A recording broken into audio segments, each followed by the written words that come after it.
নমস্কার বন্ধুরা, job tutorial academy চ্যানেলে সবাইকে স্বাগত। প্রিয় দর্শক বন্ধু, আজকে আমরা তোমাদের দেখাতে চলেছি মহিলা সুপারভাইজার 2026 সালের নতুন একটি বিজ্ঞপ্তি। শুধুমাত্র মহিলা সুপারভাইজার নয়, অঙ্গনারীর আরও বিভিন্ন পোস্টে কিন্তু নিয়োগের বিজ্ঞপ্তি প্রকাশিত হয়েছে। বহুদিন পর কিন্তু এই ধরনের বিজ্ঞপ্তি তোমাদের জন্য এসেছে, যেখানে একাধিক শূন্য পদে কিন্তু নিয়োগ করানো হচ্ছে অল ওভার ইন্ডিয়া, সারা ভারতবর্ষ জুড়ে। এই নিয়োগ বিজ্ঞপ্তিটা প্রকাশিত হয়েছে ভারতবর্ষের প্রত্যেকটা স্টেটের যে কোনো জেলা থেকেই তোমরা আবেদন করতে পারবে। ওয়েস্ট বেঙ্গলের 23 জেলা থেকেও কিন্তু তোমরা আবেদন করতে পারবে। প্রত্যেকটা জেলা ভিত্তিক এই নিয়োগ প্রক্রিয়া সম্পূর্ণ হবে। শুধুমাত্র তুমি যদি ক্লাস 8 পাশ করে থাকো তাহলেই তুমি এখানে আবেদন করতে পারবে। এখানে বিভিন্ন ধরনের শিক্ষাগত যোগ্যতা অনুযায়ী বিভিন্ন ধরনের পোস্ট রয়েছে, তবে মহিলা যে সুপারভাইজারের পোস্টটি রয়েছে এখানে আবেদন করবার জন্য কিন্তু উচ্চতর শিক্ষাগত যোগ্যতা লাগবে, আগেই বলে দিলাম। এখানে যে সমস্ত অঙ্গনারীর বিভিন্ন পোস্টগুলো রয়েছে, যেমন অঙ্গনারী কর্মী মানে অঙ্গনারী ওয়ার্কার থেকে শুরু করে অঙ্গনারী হেল্পার, অঙ্গনারী সহায়িকা, এই সমস্ত পোস্টে আবেদন যখন তুমি করবে, আবেদন করবার পর কোনো রকম লিখিত পরীক্ষা দিতে হবে না। তোমাদের একাডেমিক কোয়ালিফিকেশনের প্রাপ্ত নম্বরের উপর ভিত্তি করে মেরিট লিস্ট প্রকাশিত হবে। ডকুমেন্ট এবং ইন্টারভিউর মাধ্যমে এখানে নিয়োগ প্রক্রিয়া সম্পূর্ণ হবে। কিন্তু অঙ্গনারীর যেহেতু উচ্চতর পোস্ট মহিলা সুপারভাইজার, এই পোস্টে আবেদন করবার জন্য তোমাকে কিন্তু রিটেন এক্সাম, লিখিত পরীক্ষা দিতে হবে। অঙ্গনারী সুপারভাইজার পোস্টের জন্য রিটেন এক্সাম কিন্তু বিভিন্ন ধাপে ধাপে নেওয়া হবে। বিভিন্ন ধাপে কিন্তু এই নিয়োগ প্রক্রিয়া সম্পূর্ণ হবে। প্রত্যেকটাই স্টেপ বাই স্টেপ আমি তোমাদের সঙ্গে আলোচনা করব। প্রিয় ক্যান্ডিডেট, অনেকদিন অপেক্ষা করবার পর বহুদিন পর আবারও প্রকাশিত হয়েছে অঙ্গনারী অর্থাৎ ICDS এর 2026 সালের একটি নতুন নিয়োগ বিজ্ঞপ্তি।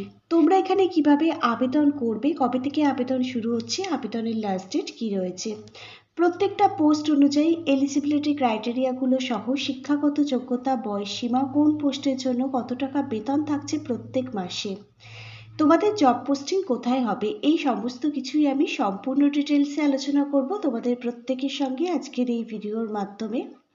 প্রত্যেকে কিন্তু আজকে সম্পূর্ণ ভিডিওটা দেখো। আর তোমাদের মধ্যে যারা চ্যানেলে নতুন দর্শক বন্ধু আছো, তোমরা যদি চাও তোমাদের প্রতিটা রাজ্যের প্রতিটা জেলার সরকারি এবং বেসরকারি চাকরির জব আপডেটগুলো সম্পূর্ণটাই বিনামূল্যে প্রতিদিন নিজেদের বাড়িতে বসে পেতে, তাহলে অবশ্যই কিন্তু মনে করে তোমাদেরই একাডেমি জব টিউটোরিয়াল একাডেমিকে একটা সাবস্ক্রাইব করে রেখো।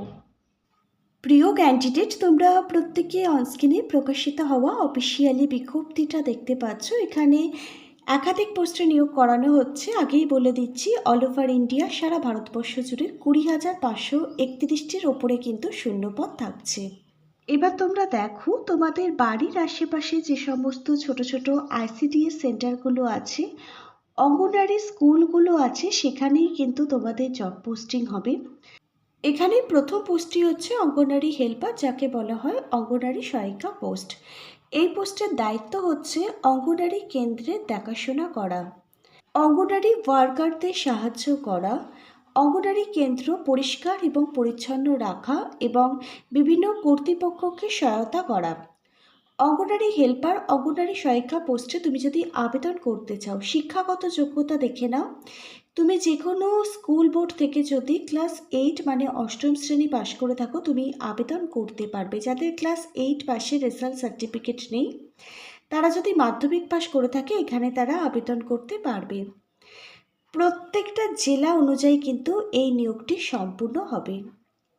এবার দেখো, এখানে আবেদনকারীর বয়স কি থাকতে হবে। এখানে আবেদনকারীর বয়স থাকতে হবে ন্যূনতম 18 বছর। 18 বছর বয়স থেকে শুরু করে 35 বছর বয়স পর্যন্ত সকল জেনারেল ক্যাটাগরির ক্যান্ডিডেট এখানে আবেদন করতে পারবে।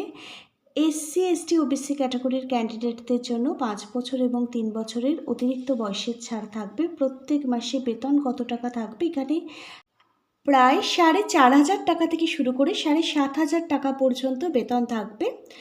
আর তোমাদের জব পোস্টিং কিন্তু তোমাদের নিজেদের গ্রাম, নিজেদের শহরে যে সমস্ত অঙ্গনওয়াড়ি কেন্দ্রগুলো রয়েছে সেখানেই হবে।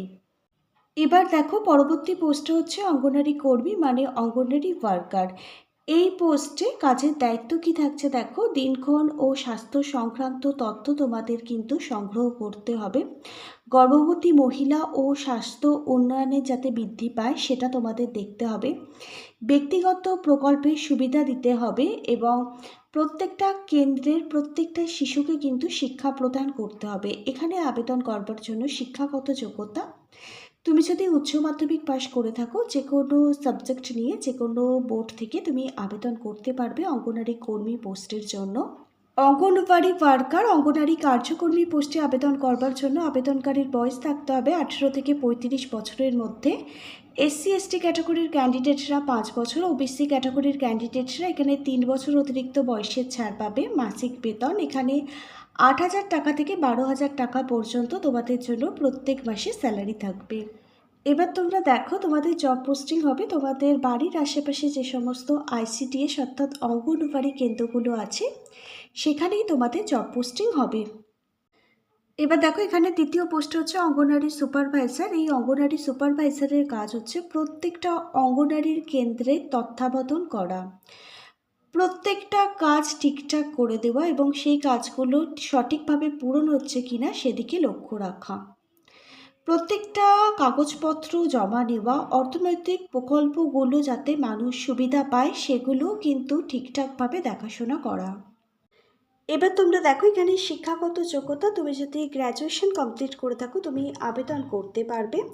অঙ্গনারী সুপারভাইজার পোস্ট সব থেকে উচ্চতর পোস্ট, এখানে কিন্তু হায়ার এডুকেশন কোয়ালিফিকেশান লাগবে আবেদন করবার জন্য। কিছু ক্ষেত্রে তুমি যদি সমাজবিজ্ঞান বা সায়েন্স নিয়ে তোমার পড়াশোনা কমপ্লিট করা থাকে তুমি এখানে আগে কিন্তু অগ্রাধিকার পেয়ে যাবে। অঙ্গনওয়াড়ি সুপারভাইজার পোস্টের জন্য প্রত্যেক মাসে 25,000 টাকা থেকে শুরু করে 40,000 টাকা পর্যন্ত কিন্তু স্যালারি থাকবে। অঙ্গনওয়াড়ি সুপারভাইজার যেহেতু অঙ্গনওয়াড়ি সব থেকে উচ্চতর পোস্ট, এখানে আবেদন করবার জন্য হায়ার এডুকেশন কোয়ালিফিকেশানের যেমন প্রয়োজন তেমনি প্রত্যেক মাসে কিন্তু অন্যান্য পোস্টগুলোর তুলনায় সব থেকে বেশি পরিমাণ কিন্তু স্যালারি থাকছে অঙ্গনওয়াড়ি সুপারভাইজার পোস্টের জন্য। অঙ্গনওয়াড়ি সুপারভাইজার পোস্টের জন্য আবেদনকারীর বয়স থাকতে হবে 18 থেকে 40 বছরের মধ্যে। এসসি এবং এসটি ক্যাটাগরির ক্যান্ডিডেটরা এখানে 45 বছর বয়স পর্যন্ত আবেদন করতে পারবে। ওবিসি ক্যাটাগরির ক্যান্ডিডেটরা এখানে 43 বছর বয়স পর্যন্ত আবেদন করতে পারবে। নির্বাচন প্রক্রিয়া দেখো, অঙ্গনওয়াড়ি যে সমস্ত ওয়ার্কার হেল্পার পোস্ট রয়েছে এই পোস্টগুলোতে আবেদন করবে। তোমাদের শিক্ষাগত যোগ্যতা একাডেমিক কোয়ালিফিকেশানের প্রাপ্ত নম্বরের ওপর ভিত্তি করে মেরিট লিস্ট প্রকাশিত হবে। এই দুটো পোস্টের জন্য কোনো রকম লিখিত পরীক্ষা তোমাদের দিতে হবে না। ইন্টারভিউ ডকুমেন্ট ভেরিফিকেশানের মাধ্যমে যাদের যোগ্য বলে বিবেচিত করা হবে তাদেরই কিন্তু নিয়োগ করে নেওয়া হবে। শুধুমাত্র অঙ্গনওয়াড়ি সুপারভাইজার পোস্টের জন্য কিন্তু রিটেন এক্সাম লিখিত পরীক্ষা থাকছে। অঙ্গনওয়াড়ি সুপারভাইজার পোস্টের জন্য আমি কিছু গুরুত্বপূর্ণ বই ট্যাগ করে দিলাম, তোমরা এখন থেকে পরীক্ষার জন্য প্রস্তুতি আরম্ভ করে দাও, কারণ আবেদন প্রক্রিয়া শেষ হওয়া 3 মাসের মধ্যেই কিন্তু তোমাদের লিখিত এক্সাম হয়ে যাবে। এবারে সম্পূর্ণ আবেদনটি অফলাইনে নয়, তোমাদের প্রত্যেককে অনলাইনে করতে হবে। নির্দিষ্ট সংস্থার অফিসিয়াল ওয়েবসাইটটি ভিজিট করে এখানে 21শে জুন 2026 থেকে অনলাইন আবেদন প্রক্রিয়াটি শুরু হবে। এখানে 22শে জুলাই 2026 পর্যন্ত লাস্ট আবেদন প্রক্রিয়াটি চলবে। তোমরা এখানে টানা 1 মাস পর্যন্ত কিন্তু সময় পাবে আবেদন করবার জন্য। প্রত্যেকটা যোগ্য ক্যান্ডিডেট অবশ্যই তোমরা এই নির্ধারিত সময়ের আগে এখানে আবেদন করে নেবে। আবেদন প্রক্রিয়া শুরু হোক, আবেদন প্রক্রিয়ার প্রতিটা স্টেপ বাই স্টেপ আমি তোমাদের জন্য ভিডিও নিয়ে আসবো। icds.gov.in এর অফিসিয়াল ওয়েবসাইট ভিজিট করে তোমাদের এখানে আবেদন প্রক্রিয়া কমপ্লিট করতে হবে। এছাড়াও WCDর যে অফিসিয়াল ওয়েবসাইট রয়েছে সেখানে ভিজিট করেও তোমরা কিন্তু আবেদন প্রক্রিয়া কমপ্লিট করতে পারবে। আজকে তাহলে এখানে এই পর্যন্তই। আজকের ভিডিওটা যদি একটি ইনফরমেটিভ ভিডিও বলে মনে হয় অবশ্যই একটি লাইক করে দিও। Hare Krishna, Radhe Radhe, thank you universe, ধন্যবাদ সবাইকে।